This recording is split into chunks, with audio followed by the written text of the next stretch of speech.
मैं तुझको कॉल करता हूँ तो तू मसरूफ होती है, सो फिर मैसेज ही आता है, कहो क्या बात करनी थी।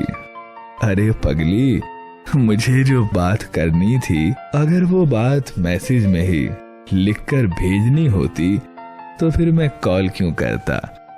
तुझे मैं कॉल करता हूँ तो कोई वजह तो होगी, मैं तुझको वजह बतला दूं।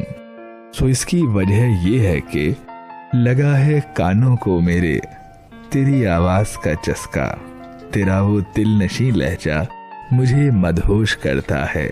सो तुझको कॉल करता हूँ, तेरी आवाज उतरती है मेरे कानों के रास्ते से दिले नाजुक की गहराई में, और फिर यूं भी होता है कि वो आवाज मेरी रूह को तस्कीन देती है। सो तुझको कॉल करता हूँ, खुदा वो दिन भी दिखलाए कि तू नंबर लगाए और मेरा नंबर न लग पाए, मेरा नंबर न लग पाए।